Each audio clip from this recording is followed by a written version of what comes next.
안녕하십니까, 이진우입니다.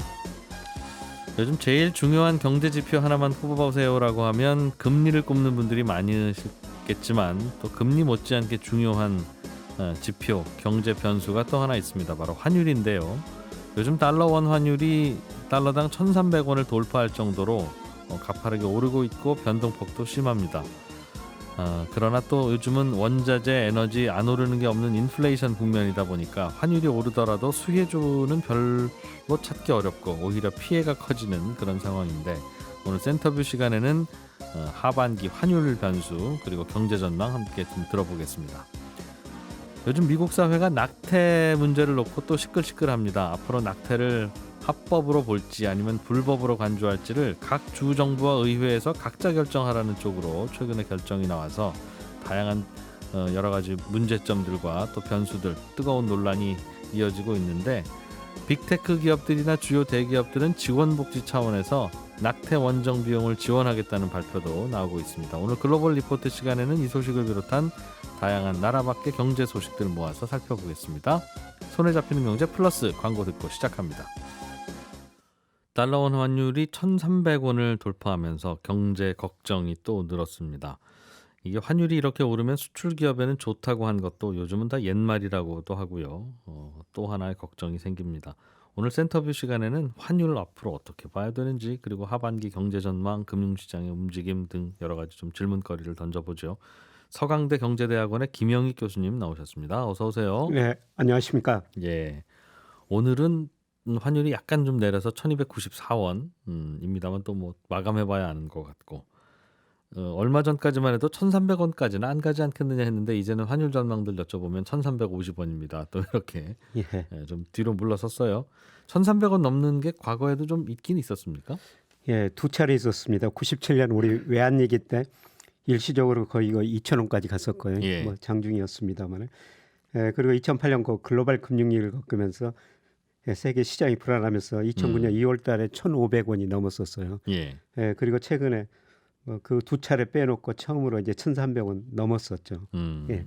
그러면 최근에 우리가 겪고 있는 뭐 위기 내지는 불경기 내지는 걱정들, 이런 게 글로벌 금융위기나 98년 외환 위기하고 비슷한 정도라는 뜻이 되겠습니까? 어떻게 해석해야 돼요? 환율은 그렇게 올랐습니다만 사실 우리가 대측면에서 보면은 그때보다는 훨씬 더 건전합니다. 예.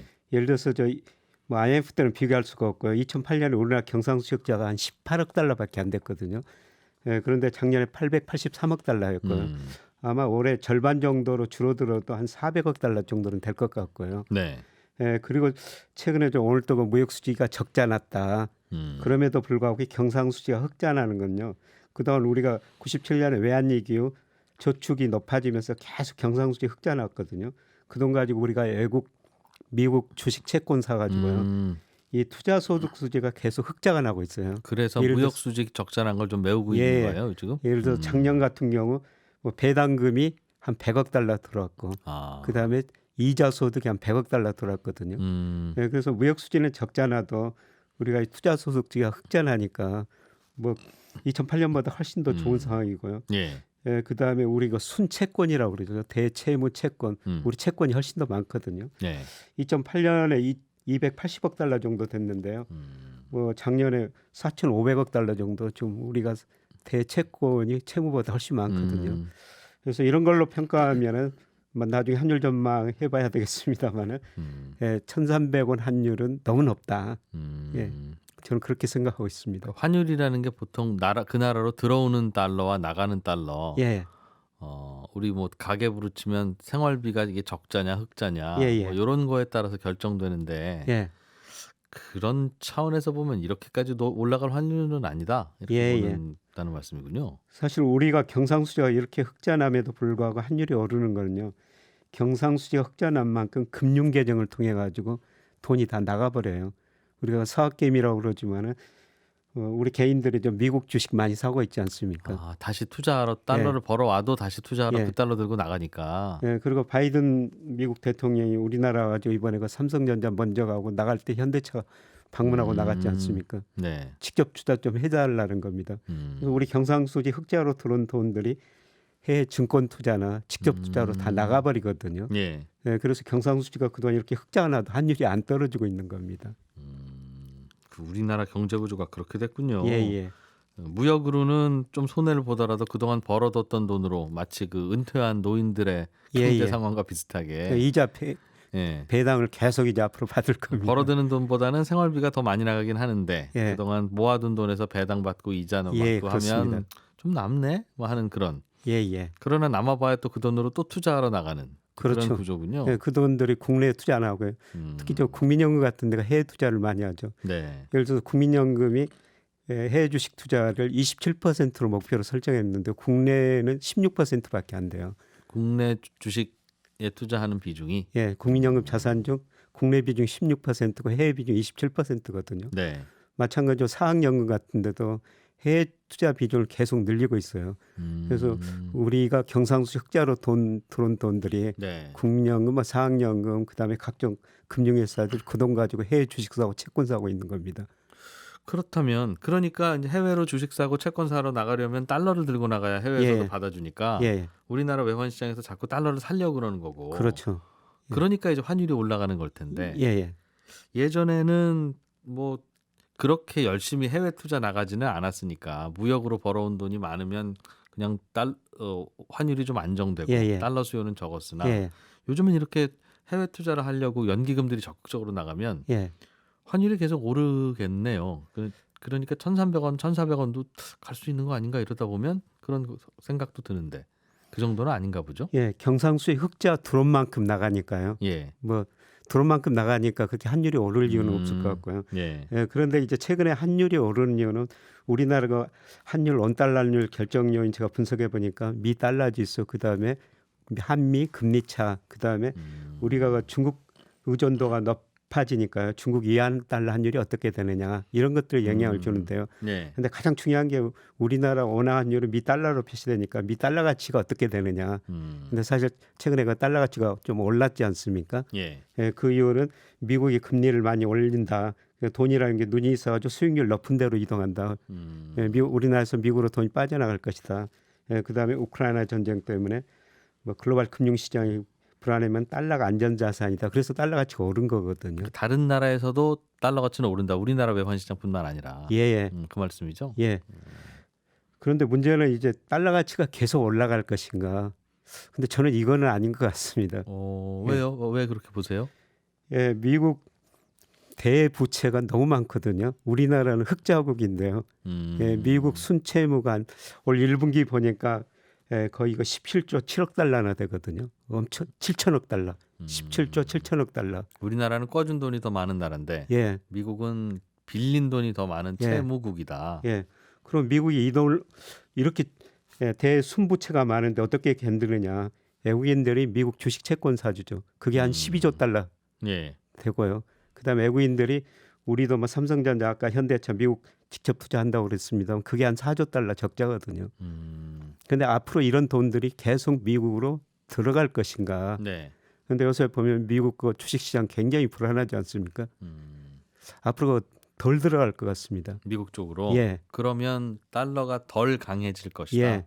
그리고 최근에 저 미국 국채 수익률 보면은 뭐 10년짜리가 3.47%까지 올랐다가 지금 3.1% 안팎에서 움직이고 있는데요. 예. 예, 내년에 저는 미국 경제가 침체에 빠질 가능성이 높다고 보고 있거든요. 예, 그리고 물가 상승률도 아마 6월이 고점이었을 것이다. 뭐 7월부터는 좀 떨어질 것이다. 상승률이요. 예. 예, 그렇게 되면은 미 국채 수익률이 저는 뭐 10년짜리가 하락하리라고 보고 있거든요. 예, 그러면 미국으로 돈이 덜 들어가면서 아마 하반기 들어가지고는 달러 가치가 떨어질 것이다. 예, 그렇게 되면은 원화 가치는 상대적으로 오를 수 있다. 또 있다. 예. 그래서 저는 이 1,300원 환율은 이런 요인을 고려했을 때 지나치게 높고요. 뭐 조만간 1,250원. 그러면 우리 과연 환율이 얼마가 적정인가? 이거는 사실 알 수가 없거든요. 이거는 뭐. 측정 방법, 기간에 따라 다 다른데요. 네. 예, 제가 현재 그 일부 그 통계적 기법으로 추정해 보니까 한 1,200원 정도가 적정 수준이 나와요. 예, 저는 결국은 시간의 문제지. 1,200원 향해 갈 거다. 예, 1,200원을 향해 갈 거다. 그렇게 보고 있습니다. 하기야 뭐 요즘 물가 오르고 미국의 금리 높은 게 이것도 뭐 또 갑작스러운 일이었으니까 길게 예. 보면 예, 예. 그럴 것 같긴 한데 단기적으로 보면 미국이 부채가 많고 두 번째는 미국의 금리도 좀 떨어질 것 예, 예, 같고 그렇습니다. 근데 부채 많은 거는 어제 오늘 일이 아니었고 예. 그럼에도 불구하고 이제 1,300원까지 갔으니까 걱정인 거고 예. 미국 부채 예. 많은데도 예. 또 미국의 경기가 안 좋아서 금리가 떨어질 거라면 와 미국 경기가 안 좋으면 한국 경기나 다른 나라 경기는 오죽하겠나 예. 또 그런 생각도 드는데 그건 아닌가 보죠. 지금은 미국 경기가 그래도 전 세계에서 좋지만 예. 미국 경기 나빠지면 다른 나라 경기는 또 좋아집니까? 그래야 달러 가격도 좀 떨어지겠죠? 이건 미국 GDP가 세계에서 차지하는 비중이 아직도 32%, 중국 18%. 예. 뭐 절대적으로 높으니까 음. 미국 경제가 안 좋으면 세계 경제가 나쁠 수밖에 없는데요. 네. 그런데 요새 이거 미국 주가는 떨어지는데 중국 주가는 최근에 좀 올랐었어요. 바톤 터치하는 느낌이더군요. 예. 예. 그런데 우리 수출 비중 보면은 미국 비중이 15%고 중국 비중이 25%거든요. 그리고 아세안 비중이 최근에 우리 수출 중에서 비중이 가장 빨리 늘어나고 있습니다. 네. 그래서 2000년에 11%인데 최근에 보니까 19%까지 올라가 버렸거든요. 그런데 이 아세안 국가들이 성장하기 때문에 네. 과거보다는 우리가 미국 경제에 영향을 받는 정도가 적어졌죠. 예, 적어졌습니다. 그래서 미국이 좀 경기가 안 좋아지면 상대적으로는 다른 나라들은 좋아질 수도 있고 예, 시차가 좀 있을 테니까. 예, 그렇습니다. 그래서 달러는 좀 안정될 거다. 환율은. 예. 알겠습니다. 환율이 그렇게 움직이면 투자의 방향은 어떻게 해야 될까요? 그럼 예측대로 환율이 좀 안정되고 물가도 안정되고 그러면 예. 뭘 좀 사면 돈을 벌 것 같습니까? 예, 저는 뭐 지금 우리 주가가 상당히 싸졌다고 보고 있거든요. 사실 예, 그동안 작년 예. 하반기부터 제가 주식 비중 줄이십시오 이런 말씀을 드렸는데요. 환율 1,300원 그다음에 코스피 2,300이면은 네. 굉장히 저는 환율도 싸졌고 또 주가도 싸졌다고 보고 있거든요. 예. 예, 이런 시기에는 주식 비중 좀 늘려셔도 될 것 같고요. 예, 그리고 저는 내년 경제를 미리서 반영해 주가가 많이 떨어졌는데 네. 내년 경제 성장률, 물가 상승률이 지금보다 올해보다 떨어질 것이기 때문에 지금은 채권 투자를 적극적으로 할 시기라고 보고 있습니다. 그 말은 금리 떨어질 거란 말씀이군요. 예, 만기가 긴 뭐 10년짜리 미국이나 우리나라 국채. 예. 그거는 금리 떨어지면 가격이 더 폭등하니까. 예, 그렇죠. 예, 그동안 사실 그 채권 투자하신 분들이 상당히 힘들었죠. 금리가 계속 오르니까 채권 가격 떨어지니까요. 그런데 예. 네, 그럼 그런데- 지금 금리가 거의 꼭지 같은 느낌이시다 그 말씀입니까? 예, 그렇습니다. 예, 제가 특히 우리나라는 명목 잠재 성장률 추정해 보면 한 3% 정도 나오거든요. 예. 근데 우리 10년 국제 수익률이 지금 3.7% 안팎이니까 장기적으로 우리 명목 잠재 성장률하고 10년 국제 수익률은 거의 수준이 비슷하거든요. 예, 그런데 지금 금리가 더 높네요. 더 높다는 거죠. 그래서 조만간 3%나 그 이하로 떨어질 가능성이 높다는 겁니다. 오버하고 있다. 예. 그래서 이런 의미에서 지금은 채권 사시는 게 좋을 것 같고요. 예, 그런데 우리 가계 자산 중 금융 자산 중에서 채권 비중이 2.3%로 굉장히 낮습니다. 네. 예, 사실 제가 투자자한테 이런 이야기 하면요. 채권은 거의 사실 뭐 은행 그 증권에서 펀드 매니저나 그동안 해왔지 개인들은 채권 투자는 거의 안 했거든요. 그 해봐야 그 뭐 한 몇 퍼센트나 번다고 그걸 합니까? 지금 인생을 바꿔야 되는데 그런 생각으로 채권까지 할 여유는 없어요, 교수님. 그런 거겠죠. 예, 그런 생각이 했었는데요. 예, 그런데 뭐 이런 시기에는 뭐 주가가 제가 뭐 너무 낮아지고 오를 수 있다 말씀을 드렸습니다만 뭐 추세적으로 상승 국면은 아니고 뭐 내년과 한 단계 더 떨어질 수도 있거든요. 주식은 예, 예. 그런데 채권은 지금이 금리가 고점인 건 맞는 것 같으니 예. 채권은 계속 오를 것이다. 예. 가격이. 그래서 채권 가지고 있다가 뭐 금리가 떨어지면 시세 차익 누릴 수가 있고요. 뭐 주가가 더 많이 떨어진다면 그때 채권 팔아가지고 주식을 살 수도 있죠. 네. 그리고 채권을 사면은 채권이 경기하고 참 민감하거든요. 예를 들어서 우리가 장단기 금리 차가지고 미래 경기도 예측하지 않습니까? 그렇죠. 특히 저 미국 10년 국제 수익률하고 2년 국제 수익률 차이가 역전되면 앞으로 경기 침체가 온다.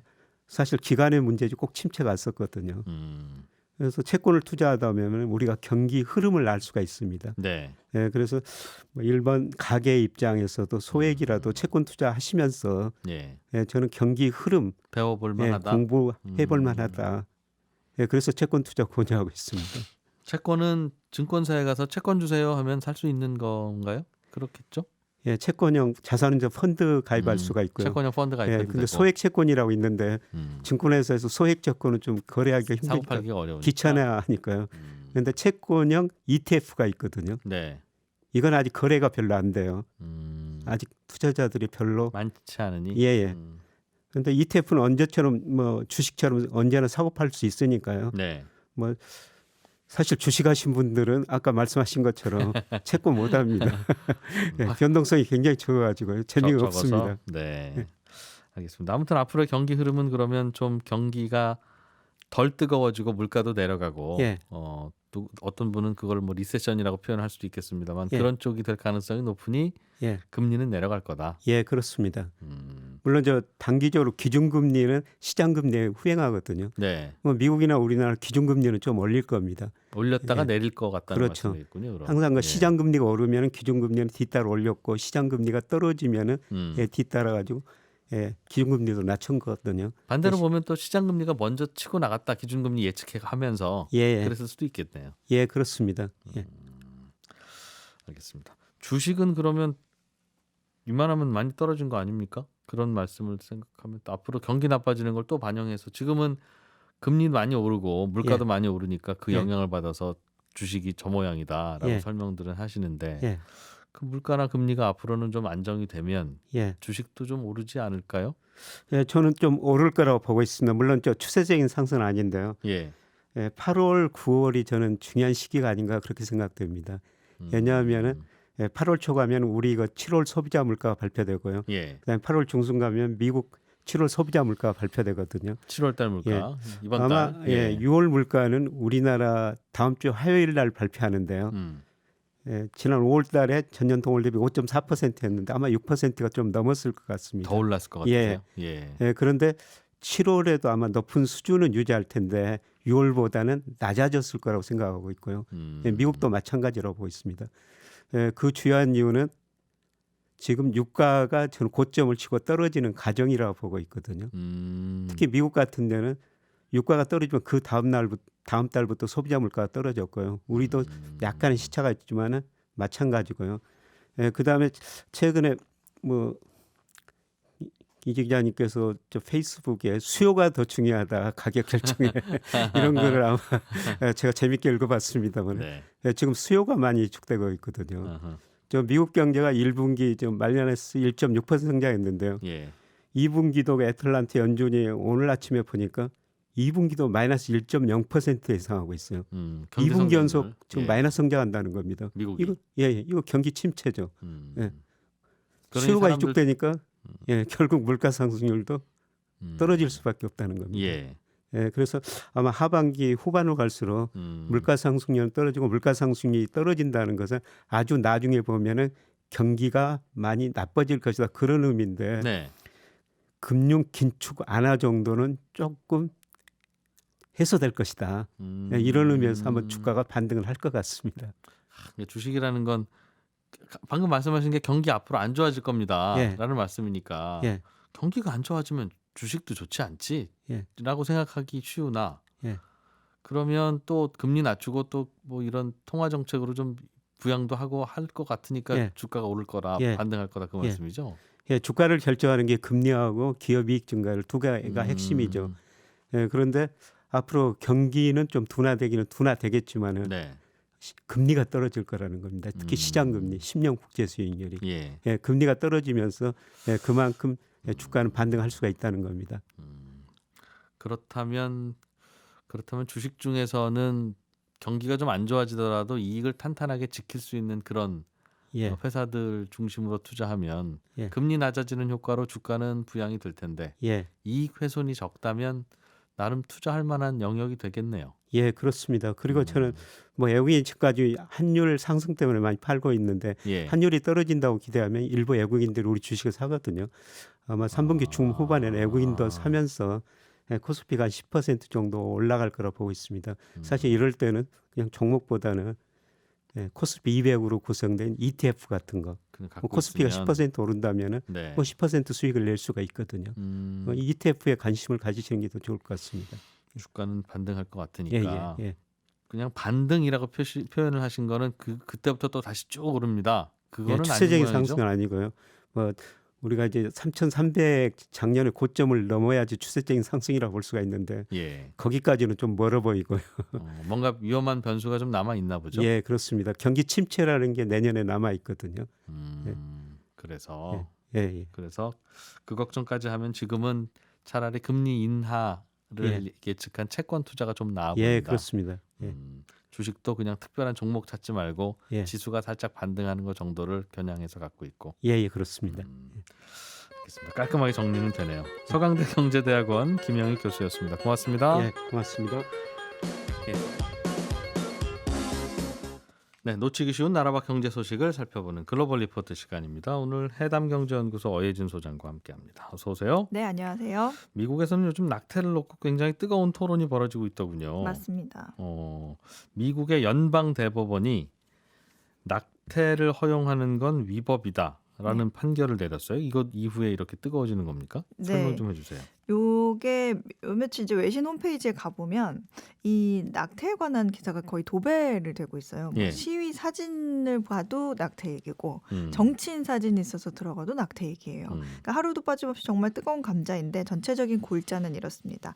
그 낙태 논쟁의 가장 첫 계기는 그 임신 15주 이후에 낙태를 전면 금지하는 미시시피주의 법이 위헌이냐 아니냐를 두고 네. 연방 대법원이 합헌 판결, 그러니까 미시시피주의 낙태 금지는 합법적인 판단이다 이렇게 내리면서 시작이 된 거예요. 근데 결정적인 계기는 지난 6월 25일에 있었던 로 대 웨이드 법에 대한 폐기 여부 판결인데 네. 연방 대법원이 낙태를 허용하는 로 대 웨이드 법은 폐기하는 게 맞다로 결정이 되면서 문제가 커진 거예요. 왜냐하면 미국은 그 이전의 판결의 법적 근거로 삼는 그 선례 구속성이 있어가지고 네. 이런 법들이 다음 판결의 근거가 되거든요. 그러니까 또 일부 그 보수 성향의 주에서는 이제 미리 이 연방 대법원에서 판결이 뒤집어질 거라고 좀 예상을 해서 이게 좀 사실 초기에 유출이 되기도 했었어요. 한 달 전쯤에. 그러니까 지금 두 가지 일이 벌어진 건데 네. 미시시피주에서는 임신 15주 이후에 낙태를 금지해 왔는데 금지하는 것도 괜찮다. 그러니까 네. 금지할 수 있다. 금지해야 된다는 게 아니라 금지할 수 있다는 게 연방대법원 판결인 것 같고 네. 또 낙태를 허용한다라고 하는 것, 허용해야 한다고 하는 법도 폐기해야 된다는 거는 결국은 요약을 하면 금지할 수도 있고 금지하는 게 꼭 나쁜 것은 아니다라는 게 연방대법원의 입장인 모양이네요. 그러니까 이게 정리를 하면 예. 연방 대법원의 이번 결정이 앞으로 전국에서 낙태 위법입니다. 땅땅땅 이게 아니라 우리는 낙태를 허용한 50년 전에 그 네. 로 대 웨이드 판결이 맞지 않다. 위헌이라고 본다. 앞으로 낙태를 합법화할 것이냐 불법으로 할 것이냐는 각각의 주정부와 의회에서 너희들이 결정하세요라는 의미로 이해하시면 되거든요. 아하. 근데 이제 아까 잠깐 말씀드리다가 말았지만 이제 예. 일부 보수 성향의 주에서는 이렇게 판결이 뒤집어질 경우를 대비해서 자동적으로 낙태를 불법화하게 만들 수 있는 그 트리거법이라고 해요. 그러니까 네. 방화세법이라고 하죠.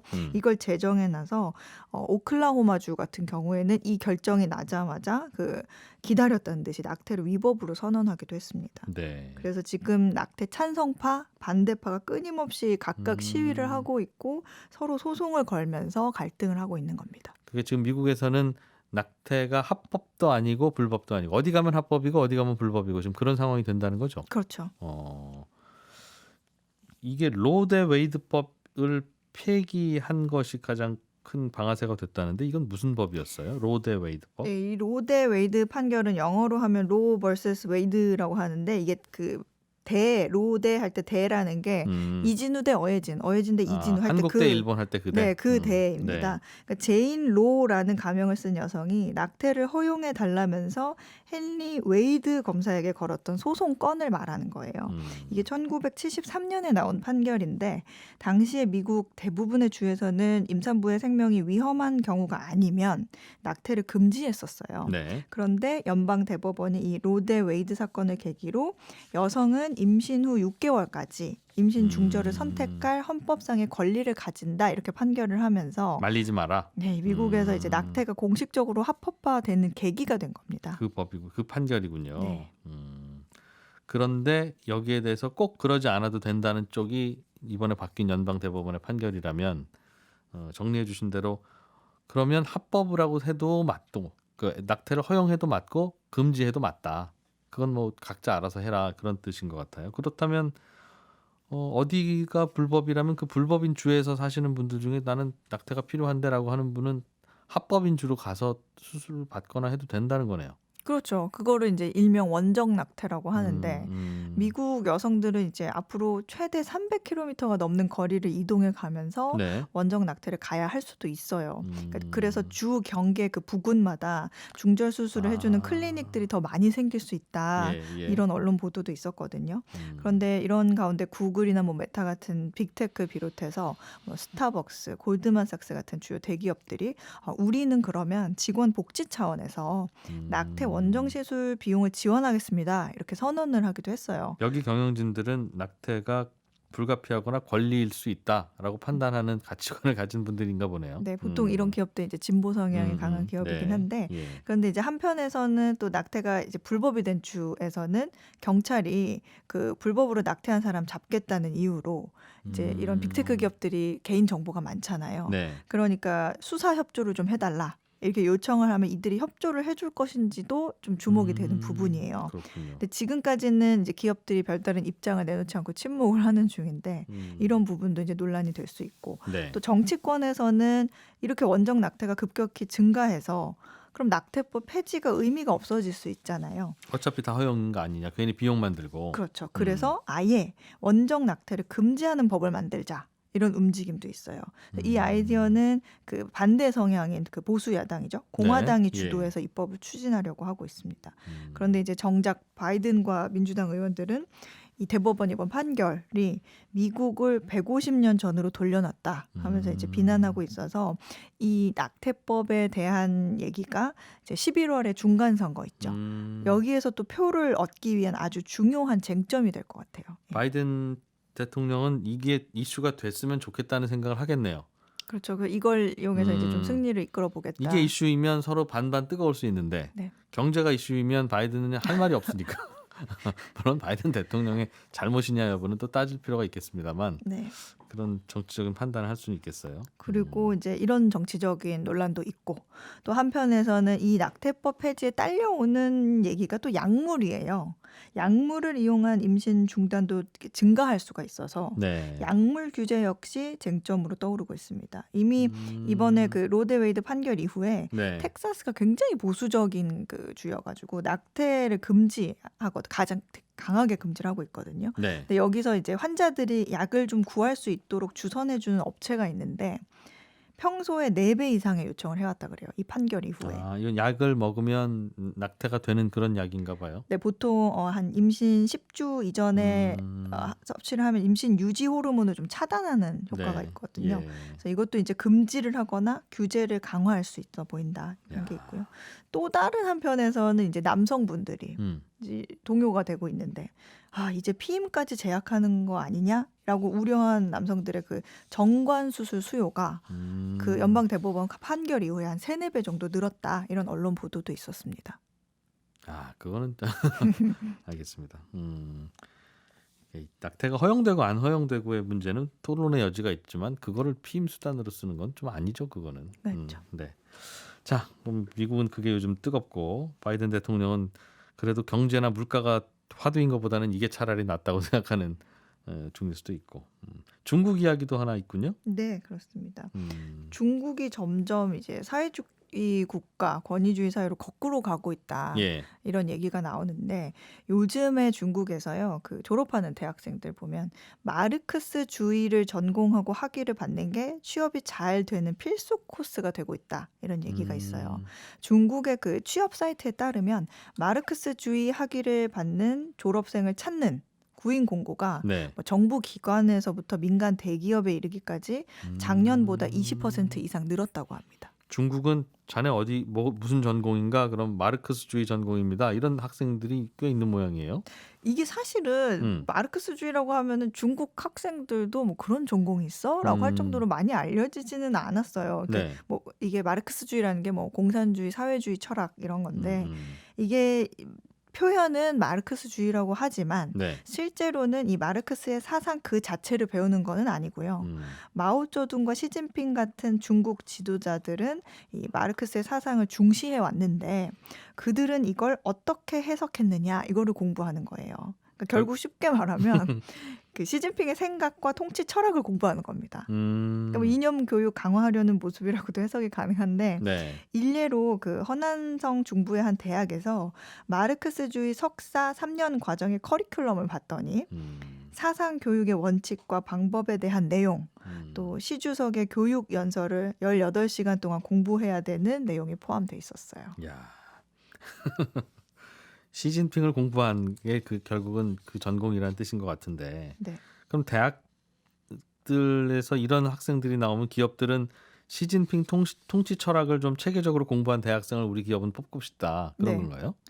뭐 그렇습니다. 이게 정확히 말하면 기업들이 시진핑의 통치 철학에 대해서 좀 관심이 많아졌다. 이런 의미로도 해석이 될 수 있는데 네. 요즘에 이제 중국들 보면 시진핑의 어떤 정책 노선에 따라서 기업의 운명이 바뀌는 경우가 많잖아요. 어느 날 갑자기 사라지기도 하고. 사교육 금지 그러면 갑자기 우리는 사교육 회사인데요.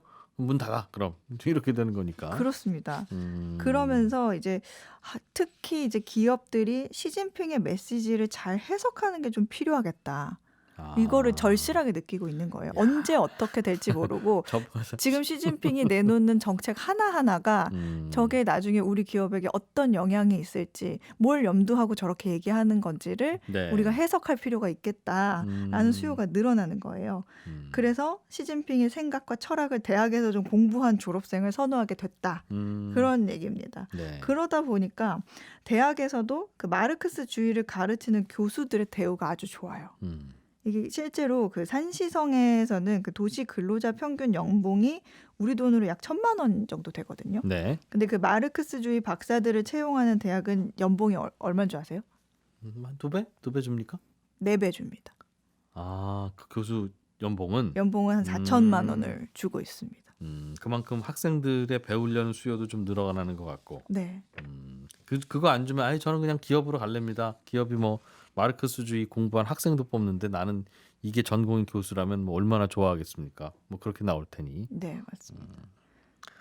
이거 뭐 어떻게 해석해야 되겠습니까? 중국이 다시 그럼 그 다소 개방적인 자본주의와 사회주의를 잘 섞는 나라에서 네. 아주 이제 사회주의 쪽으로 다시 돌아가는 후퇴하는 쪽이라고 생각해야 돼요? 그렇게 읽힙니까? 중국은 사실은 그 시진핑이 집권하기 전에는 이 선부론이라고 하죠. 뭐 그 부자가 되는 거는 좋은 일이라거나 아니면 뭐 일부 사람들이 먼저 부자가 되고 뭐 인민들이 그 뒤를 따라서 나중에 부자가 되는 것도 좋은 현상이다. 이렇게 말하는 게 뭐 덩샤오핑 장점인 뭐 집권 시기에 있었던 건데 굉장히 자본주의적인 얘기죠. 그러니까 저분이 부자가 먼저 되는 게 그래야 또 여러분도 부자가 되고 그러는 겁니다. 돈이라는 게 돌고 도는 거죠. 뭐 이런. 네. 근데 이제 요즘에는 미국과의 사이도 좋지 않고 또 뭐 미국과 이제 좀 장기전을 해야 되는 상황이기 때문에 네. 일단은 우리 애국심을 좀 고취해야 하는 내부 단속이 필요하다. 이런 판단을 하고 있어요. 그래서 왜 중국의 사회 제도가 서구의 제도보다 우월한지에 대한 교육을 지금 강화하는 중입니다. 그래서 이제 기업들도 납작 엎드려가지고 음. 정부의 눈치를 어느 때보다 더 많이 보는 중이고요. 그래서 이 과정에서 정부의 의도를 좀 잘 해석할 수 있다고 보이는 마르크스주의를 전공한 졸업생들이 좀 선호하고 있다. 이렇게 정리를 할 수 있겠습니다. 아니 저 김대리 좀 들어오라고 해. 그 친구 마르크스주의 공부했다니까. 김대리 이번에 저 정부가 발표한 거 왜 그렇다고 생각하나 자네는 좀 그런 거 해보겠다는 건가요? 네, 맞습니다.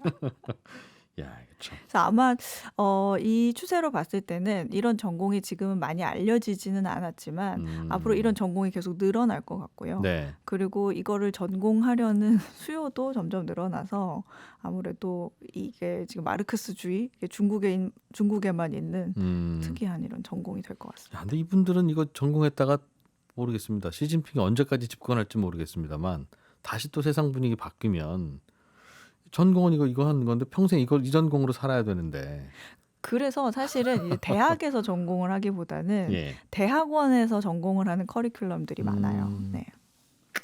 그렇군요. 하기야 뭐 대학 전공이라는 게 그 계속 똑같은 거는 어차피 없으니까 뭘 전공하든. 네.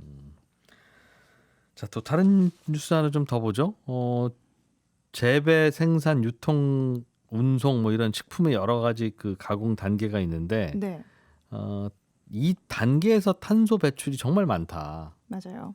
그래서 탄소 라벨을 좀 식료품에도 붙여야 되겠다 이런 얘기가 나온다면서요? 네, 이 탄소 라벨 뭐 들어보신 분도 있으실 것 같은데 다른 말로는 탄소 발자국이라고도 하거든요. 예. 그러니까 뭐 가령 그 치즈 뒤에 이 치즈를 생산하기까지의 얼마의 뭐 이산화탄소가 발생했습니다라는 내용을 써붙여 놓은 거를 말하는 거예요. 쉽게 말하면. 칼로리 써놓는 거랑 비슷한 느낌이군요. 그렇죠. 그러니까 예를 들어서 우리가 뭐 모짜렐라 치즈를 산다고 하면 그 포장 뒷면에 이 치즈는 그 원산지에서부터 뭐 정확히는 뭐 소부터겠죠. 슈퍼마켓까지 오는 전체 과정 중에서 뭐 농업 생산 과정에서 뭐 한 7.7kg, 뭐 탄소가 식품 가공에서 한 0.5kg, 뭐 운송에서 0.3kg. 이거 실제거든요. 실제 계산한 겁니다. 네. 패키징에서 뭐 0.2kg의 온실가스가 배출됐습니다. 전체 배출량은 뭐 8.7kg으로 온실가스 배출이 높은 하이 이 식품군에 속합니다. 이런 표시가 되어 있는 거예요. 그래서 이거를 제가 본 게 영국 파이낸셜 타임즈 기사였는데 여기에 이 기사가 실리면서 파이낸셜 타임즈가 식품마다 탄소나 그 메탄 같은 온실가스 배출량을 계산할 수 있도록 기사 옆에 이 프로그램을 올려놓은 거예요. 그래서 제가 그거를 일일이 다 해봤거든요. 내가 먹는 음식에 딱 이름만 치면 이름을 짜장면 치면, 그럼 짜장면은 몇 킬로칼로리예요. 이거는 칼로리 계산은 나오는데 짜장면 한 그릇이 만들어지기 위해서는 탄소가 얼마나 배출됩니다. 이것도 알려준다는 거죠. 네, 그렇게 저울을 이렇게 모양을 해놓고 서로 비교할 수 있게. 뭐 식물성 버터와 뭐 동물성 버터 아니면 뭐 우유와 뭐 돼지고기 이런 식으로 해서 서로 비교를 할 수 있게 해놔서 제가 그거를 해봤어요. 근데 이제 우리가 그 돼지고기 있잖아요. 돼지고기가 되게 사료 참 많이 먹으면서 정작 인간한테 주는 고기는 되게 적은 동물이거든요. 사료는 굉장히 많이. 그래서 오히려 돼지고기 소시지가 그 모짜렐라 치즈보다 탄소를 덜 배출하더라고요. 돼지고기 소시지가 덜 배출한다고요? 그럼 치즈가 더 해로워요? 치즈가 탄소 배출이 더 많다고요. 나옵니다. 치즈는 소 젖으로 만든 걸 텐데. 네, 아무래도 소에서 나오는 그 메탄 때문에. 그렇겠다. 소가 하여튼 환경을 오염하면 또 적지 않게 치명적이라는 얘기는 들었습니다. 근데 이제 보통 우리가 먹는 식품은 전 세계 온실가스 배출량의 한 3분의 1 정도를 차지하고 있다고 그래요. 그래서 이제는 사람들이 내가 고르고 먹는 음식이 환경에 얼마나 영향을 미치는지 이런 탄소 라벨을 확인하면서 좀 식단을 바꿔보겠다 하는 소비자들의 수요가 많아지고 있다고 합니다. 저도 대충 이거 봤는데 보니까 맛있는 게 탄소를 많이 배출했더군요. 하여튼 왜 제 입맛은 그런지. 이게 사실은 환경을 지키려면 맛있는 거 좀 덜 먹어야 되는 거 아닙니까? 그냥 집에서 기른 토마토나 상추나 이런 거 먹으면 무슨 환경 오염이 되겠어요. 그렇죠. 거의 뭐 음식을 안 먹는 게 환경 오염을 덜 시키는 그런데 건데. 이제 무슨 고기 먹고 그러면 그 고기를 만들기 위해서 그 친구한테 또 사료도 줘야 되고 뭐 그런 게 이제 많다는 거죠. 그렇죠. 그 소고기 같은 경우에는 아무래도 그 메탄가스 이런 것 때문에 그 온실가스가 굉장히 많으니까 우리가 할 수 있는 가장 중요한 건 고기를 적게 먹는 거겠죠.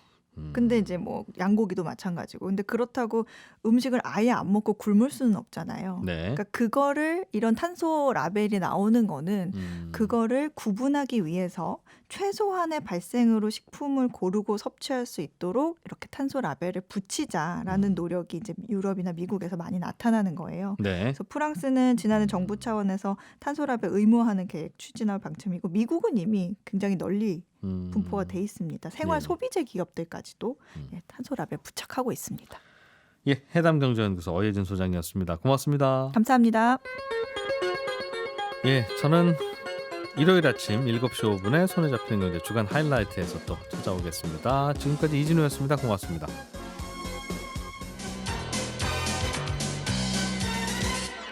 더 깊고 더 재미있는 경제 이야기. 이진우의 손에 잡히는 경제 플러스.